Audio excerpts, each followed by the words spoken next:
Just email it. All right, we're going to play a little with probability. So last time we talked about it, one way to view it is probability is a measure of your belief that something will happen.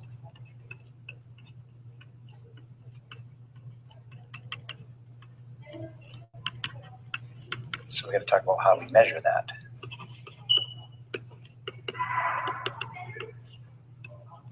And there's a few classifications for that. Something will happen. Oops, can't talk and write at the same time.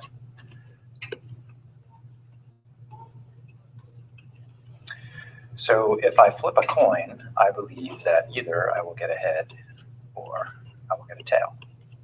And for most coins, I believe they are equally likely.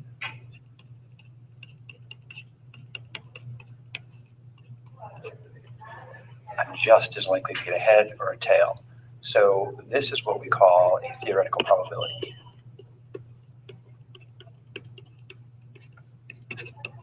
And it's a situation where I think I have complete knowledge of the situation.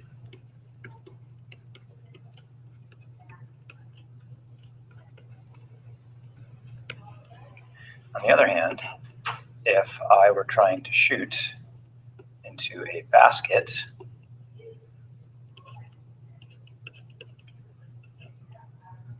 and I launch a ball, and I'm hoping to get it in, there's two outcomes. It's either in or it's out. Now, one might argue there's two outcomes, so they're equally likely, but we don't always know that to be true. I'm not a very good shooter, so maybe you watch me shoot it 10 times, and I got it in 3 times, and I missed 7 times. So then here we could say, well, the probability of Gary getting it in is 3 out of 10, which we could also write as 30%. There's no way to just look at this situation and know what the probability should be for me. It's something we have to experiment with. So we have another kind of probability called experimental.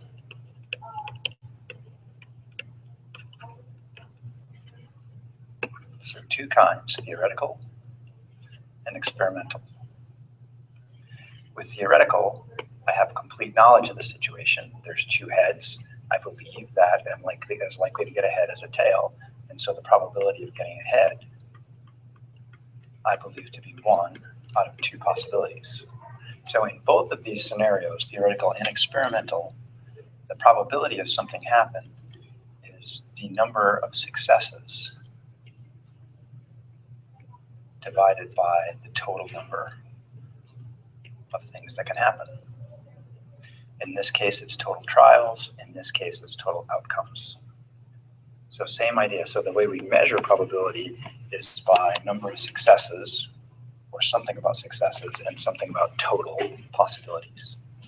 And so that is our measurement tool. Sometimes it's theoretical. We can look and know, like if I roll a dice. So if you go to the internet and search for random dice, you'll find a couple of sites. One of my favorite is random.org. I could roll 2 dice. It says I got a 6 and a 3. I could go back and choose just to roll one of them or more. But this is a standard 6-sided die, so the options are 1 through 6. In this case, I got a 1. I don't believe that I'm any more likely to get a 1 or a 2 or a 3 or 4. They're all equally likely to my belief. There's some other cute ones out there, but they're all pretty similar. Here I go, 6 dice at once. It tells me what the sides add up to. You could choose to do 2 at a time. Anyway, back here. So rolling a dice, I would believe, is a theoretical probability because I'm pretty sure a 1 is as likely as a 2 and so on. So let's pick dice for a minute. 6-sided. Sorry, I got a new digital whiteboard. Getting used to it. And on the 6-sided die, the sample space, the set of outcomes,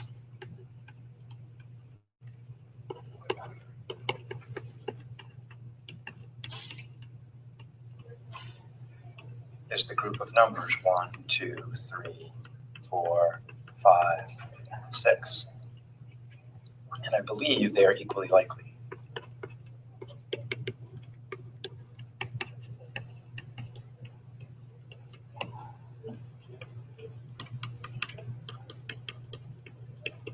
So what that means is the probability of getting any one of those numbers, say the 4, there's 1 4 out of 6 possibilities. So it's a probability of 1/6. If you plug that into your calculator, you'll find that's approximately 16.7%. What about the probability of getting a prime number? So then I have to figure out which one of these suckers are prime. Well, 2 is a prime, 3 is a prime, and 5 is a prime. 1, 4, and 6 are not prime. So it looks to me that there are 3 possible ways I can get a prime number out of 6 total possible ways. So probability is really about counting carefully, whether you observe or you look at a list. In this case, the event of being prime is equal to the set of numbers 2, 3, and 5. It can be broken down further. If a particular event can't be broken down further, it's called a simple event. And that's important. So prime is not a simple event, but 4 or 2 is a simple event. So simple events cannot be broken down.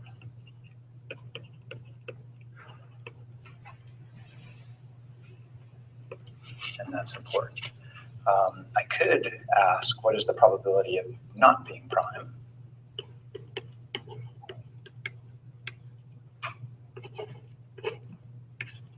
Well, that would be the same as getting a 1 or a 4 or a 6. And that is 3 out of 6. If I said P, the event, let's see, let's call it prime. Sometimes instead of the word not, we'll put a bar over something. So if you see something, a letter or a word with a bar over it, that bar means the same thing as not. So that's the same as above. 1 or 4 or 6. Now sometimes there's a word for not something. There isn't a word for not prime exactly. Sometimes we use the word composite. Composite means it has more than 2 factors. Unfortunately, the number 1 is neither prime nor composite because it has exactly 1 factor. So there's not always a word for not some number. Sometimes there is. Not even would be odd. Not odd would be even. That wouldn't be true for negative. So for example, if I had a set of positive and negative numbers, somebody says, well, what does not negative mean? You might say it's positive, but that's not true because 0 is neither negative nor positive. So not negative would be 0 or positive. So we have to be careful about finding a word that means not something. It doesn't always exist easily.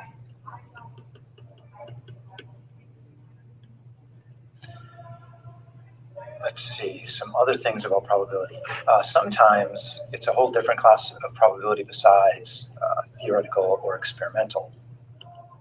So for example, we might look at the weather and find that there is a 15% chance of precipitation today.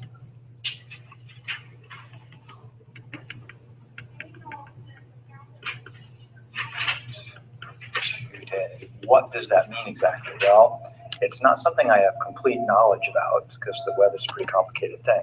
It's also not something I can observe over and over and over again, although there was some observance of previous weather to make this prediction. So a friend of mine calls this kind of probability an EWAG probability. And that stands for educated wild ass guess. Okay? Somebody used some education that they have and then some other things and said, this is what I think. Things that will be in there, well, there was some science involved in that. There was some data collection, previous weather that we recorded over time. In this case, there's some computer modeling going on. Oops.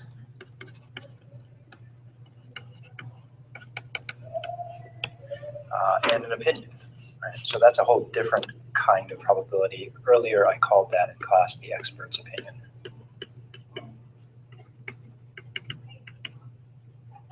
So we have three kinds of probability now. We have expert's opinion. We have theoretical, complete knowledge. And we have experimental, where we watch something happen over and over and over again. So that's the introduction probability for now. This should be enough to work on the homework for section 3.1. Have fun, get busy. We'll play with this more on class next week. Oops. Sayonara.